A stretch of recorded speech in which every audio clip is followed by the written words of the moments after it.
Évangile de Jésus-Christ selon saint Marc. Toute la journée, Jésus avait parlé à la foule.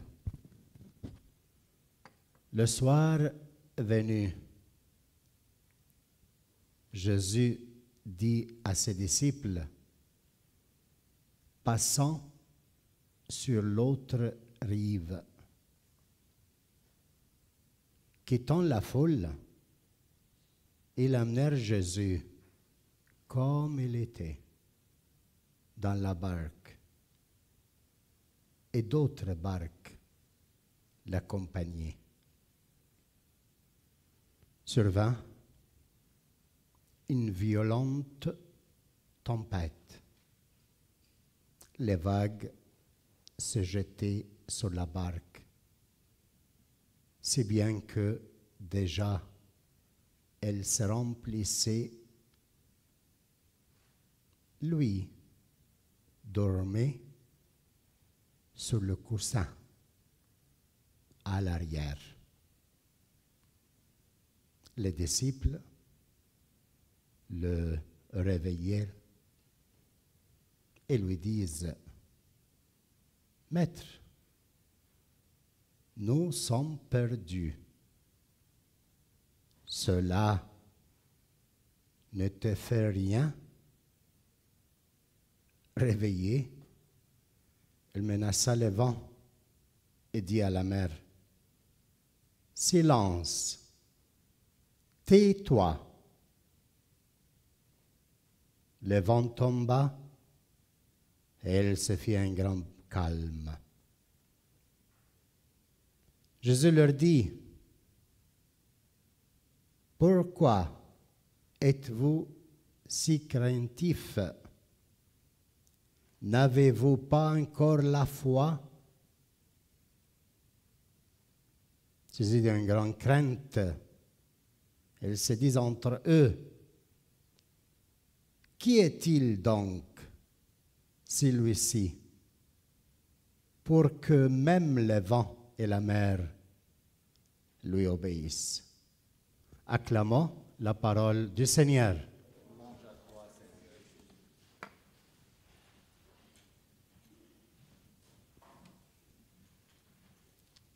Alors, on vient d'entendre la première lecture du livre de Job. Et on se demande, mais quelle relation il a la première lecture avec l'Évangile? Regardez, la première lecture nous rappelle que Dieu a mis des limites à la mer. Il l'a mis sur des portes. Il a dit, ici, tu ne peux pas passer. Les portes seront verrouillées pour toi, mer, pour arriver jusqu'à ce point. Ça évoque le moment de le chaos de la création. Quand le Seigneur, il a séparé l'eau de la mer de la terre. Et le Seigneur dit à la mer, quand il a créé le monde, ici tes limites.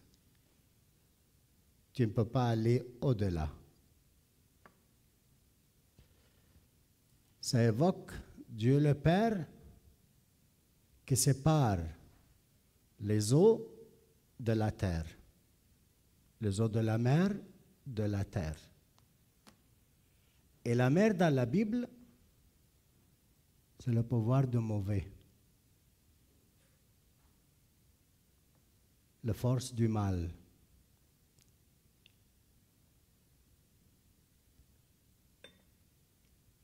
Dieu les sépara de l'origine.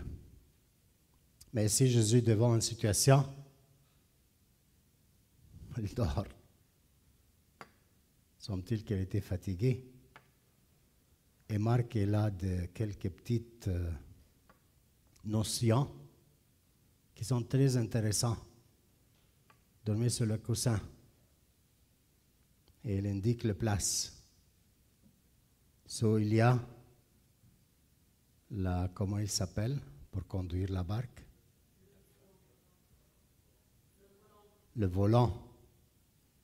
Alors Jésus, là, il est le maître, celui qui doit conduire la barque. Là, il dort. Et sur un coussin.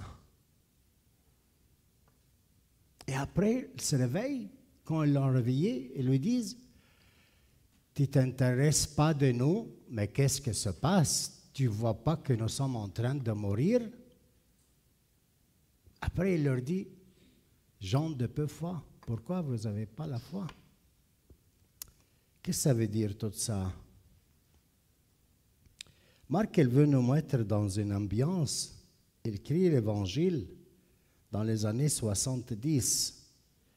Il veut nous mettre dans l'ambiance un peu de la situation de l'Église qui vivait dans ces temps.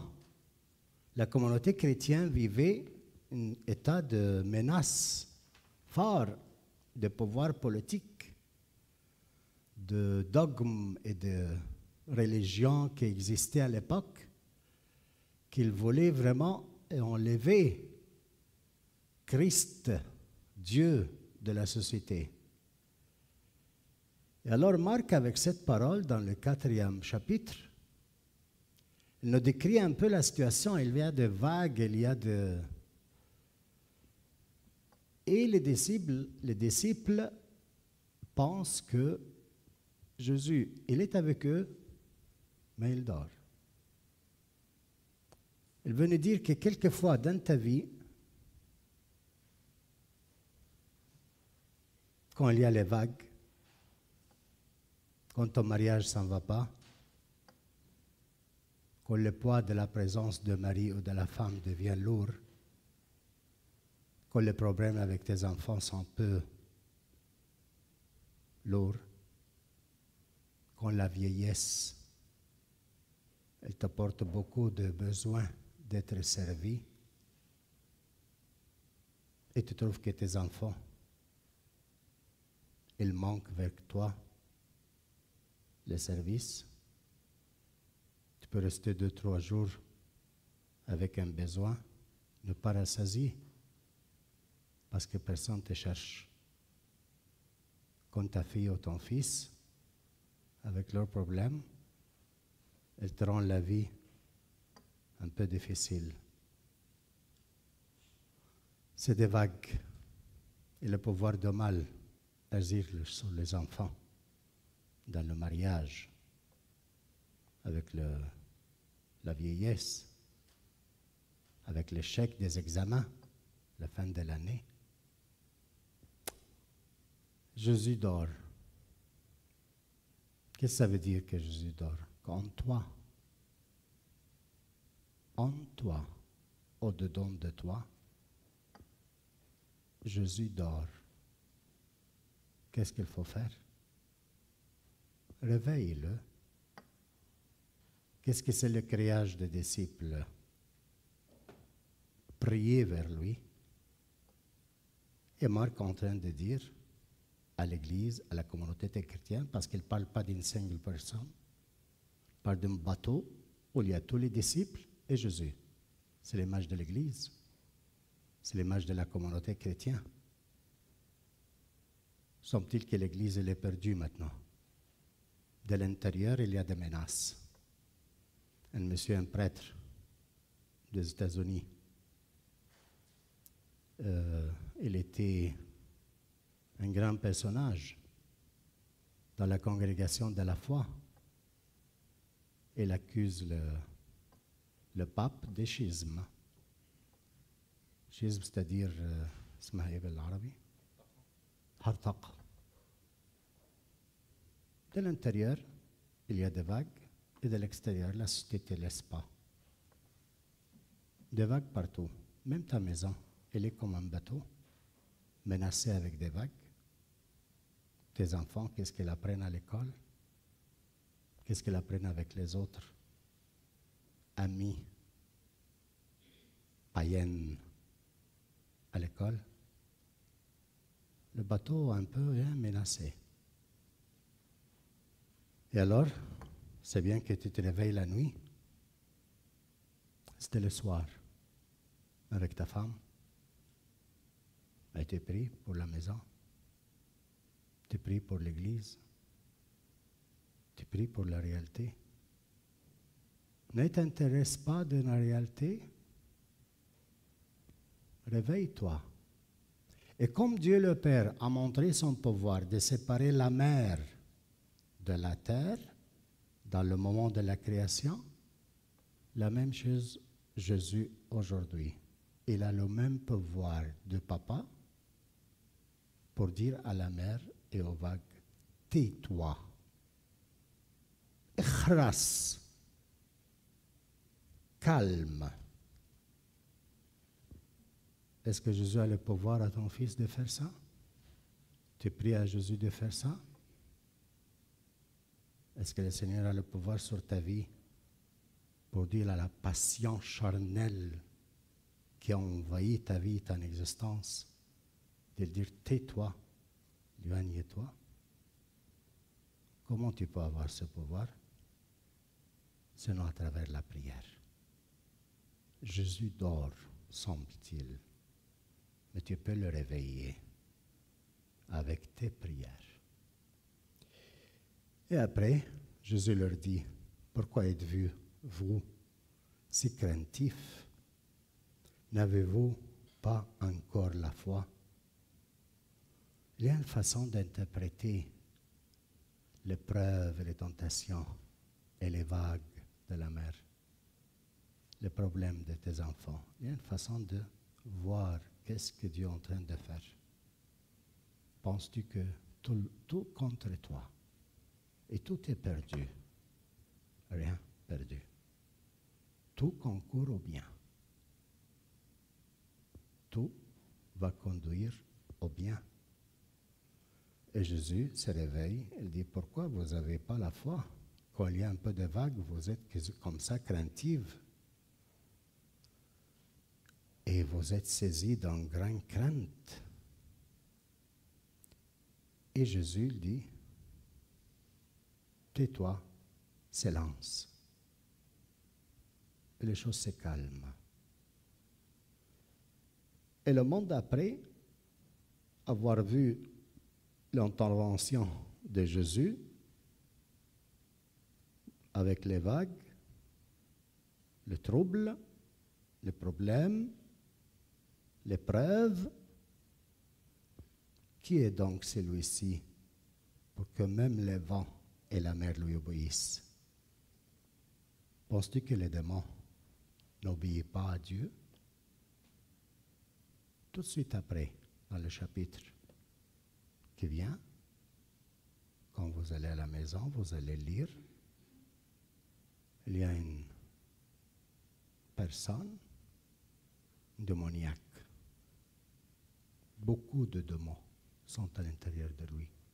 Prend de la pierre, il se bat, se blesse, se fait de mal. Et Jésus a le pouvoir sur le démon, le fait sortir. Il n'y a rien qui n'obéit pas à Jésus. Parce que lui, il est mort et ressuscité. Il est puissant sur le diable, sur l'épreuve, sur le problème, sur tout. Alors pourquoi il dort en toi jusqu'à maintenant? Tu n'as pas encore goûté qu'il a le pouvoir de faire taire tous les vagues dans ta vie. Comment se fait-il que tu n'es pas heureux? Un peu de travail, tu es mis dans le stress et tu es mort. Pas de problème des enfants, tu es horriblement tombé. Mais qu'est-ce qu'il y a? Qu'est-ce que se passe? Où il est en intimité avec le Seigneur? Pourquoi tu as si crainte de tout événement que tu n'attends pas et te surprend? Un chrétien qui fait l'expérience de Jésus-Christ, ni le travail, ni aucune réalité. Si tu ramasses pendant ta journée millions de choses à faire, tu n'es pas écrasé. C'est le Christ est en toi. si tu vis les choses en Christ. Le Christ dort, alors il faut systemer les choses, il faut organiser les choses. À tel moment il y a ça, à tel moment il y a ça, et tu vis selon ta conception, ta propre volonté, ta propre mentalité de voir les choses. Ce n'est pas chrétien. Un chrétien, c'est celui qui prend la journée, la réalité, et éloigne jamais des événements pour qu'il vit autrement. Il n'organise pas les choses selon sa tête, mais il prend la réalité quotidienne telle qu'elle est, avec tout ce qui est là. Et Jésus est la vie en lui. Amen? Si vous voulez.